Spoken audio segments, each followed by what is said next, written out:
everybody, my name is Chris and this is my spoiler review for episode 1 of Secret Invasion. So if you haven't seen the episode yet, there will be spoilers here. So just a heads up. Now stay here, let's get into it. So Marvel Secret Invasion.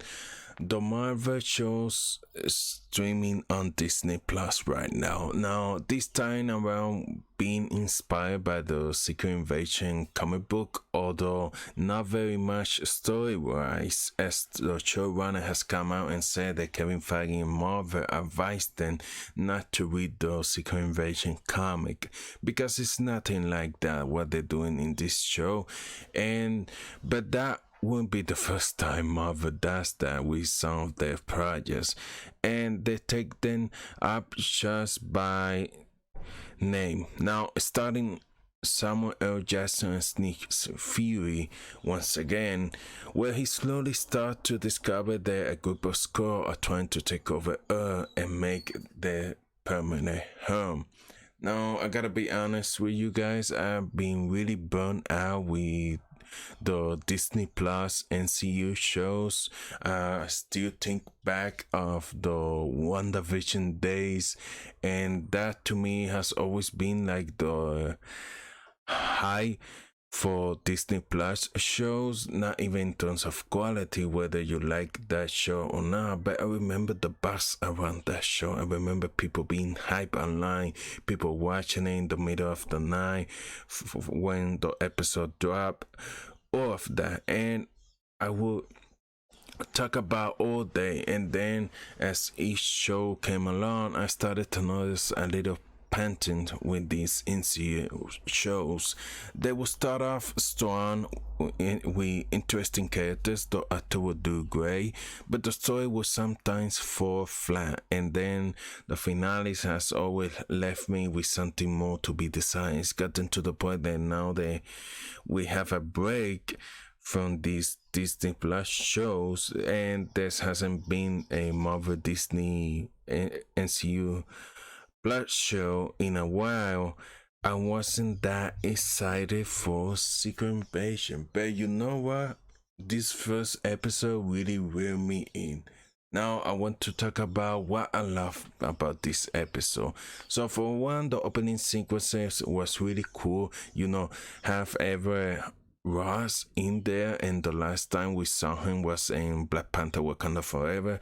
Looks like he's working for Secret Intelligence now because his ex-wife tries to get him arrested.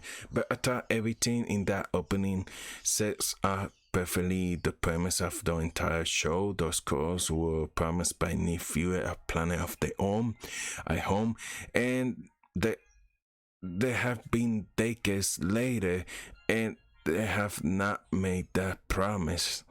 And I totally see why a group of Skrulls will start their own little group trying to evolve and even to take away from the humans. Even from the first episode, I feel like Talos is going to become a very intriguing character as he continues on, like in the Captain Marvel movie.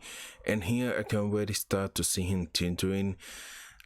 Like right now, he's starting off on the side of Nick Fury, but just like the things that was telling him, then it's like you lost your way, Nick Fury, and I don't know if I can put 100% my faith in you. And he's going against his kind. There's a moment in the episode when Nick Fury shoots down a Skrull, and he was asked. And he was like, I asked you not to do that. And at the end of the day, they are still Talos people. They're still his species. Although he's not agreeing with the method of taking over, I feel like we're starting to see this kind of a doubt in his fierce method. I wouldn't be surprised if towards the other episode we see Talos maybe turn a little bit. But Nick Fury, to me, obviously the big standout, and I feel like the feeling of this show has like the vibe of Captain America, the Winter Soldier, where it's very much that spy espionage trailer. It's more grounded in seriousness, in very little joking, but when there's joking, it's mainly coming out of this furious mouth. Every little wise correcting Fury had throughout this episode I enjoy, but I really like, and I think it is going to become my favorite part of this series, specifically having him to deal with the trauma of being Blip and all the way back to Infinity War. There's kind of being the beautiful part of these Disney Plus shows. They left these characters arcs that maybe we won't have time for in the movies, and to see Nick Fury be told to be separate by people at different times, it's like you don't seem like the old Nick Fury. You didn't seem ahead of the game.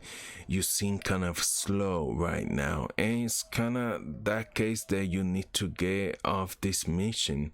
And I kind of like having Maria Hill and Talos talk to him that way, and you very much see it. I feel like this kind of symbolize Nick Fury's weathering down.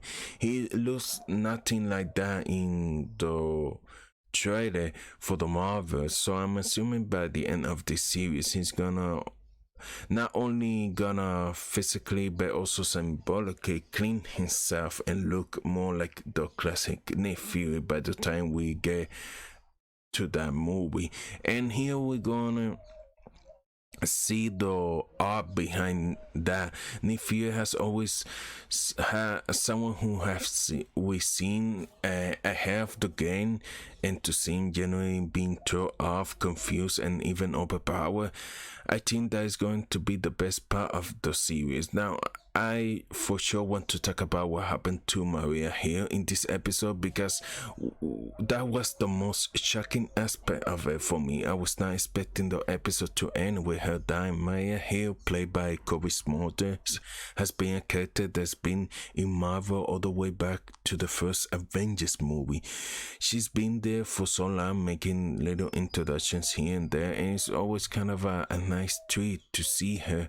And I did not think they would be killing her off in this series, and kind of conflicted about that, because on the one hand it kind of goes to show you the stakes of this show, and that people can die and it's going to be permanent here. It's not going to be another Disney Plus series where minor things happens and we see something bigger at the end, which actually might still happen, but who knows.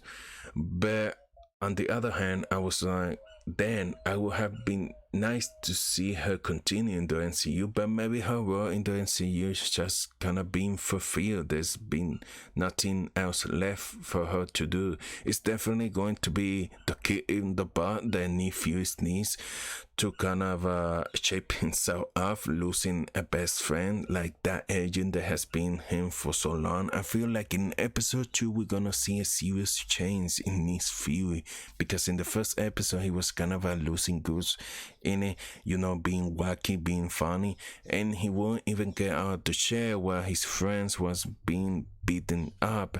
I think a lot of that is going to go away come episode 2. Now I'm excited to see episode 2. I'm in 3 so far, but I said that for all the Disney Plus MCU shows, I like the first episode. I like what they set up. I see the potential of where this could go, and then they quickly take like a nosedive, and I'm gonna be curious to see like what Rudy is involvement is. Now we know he's kind of working with the Secret Service and the president. And I think people knowing the fact that Harrison Ford is playing the president in Captain America 4 kind of gives you an idea what is going to be happening to our president here.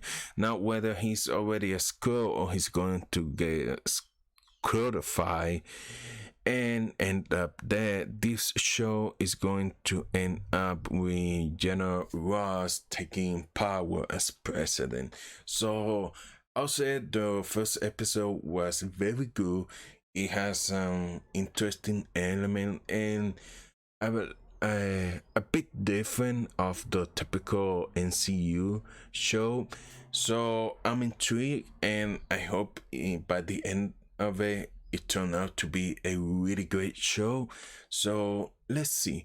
So that's my spoiler review for episode 1 of Secret Invasion. If you enjoyed this video, hit the like button, consider subscribe to the channel, and thank you so much for watching. I'll see you guys later. Bye bye.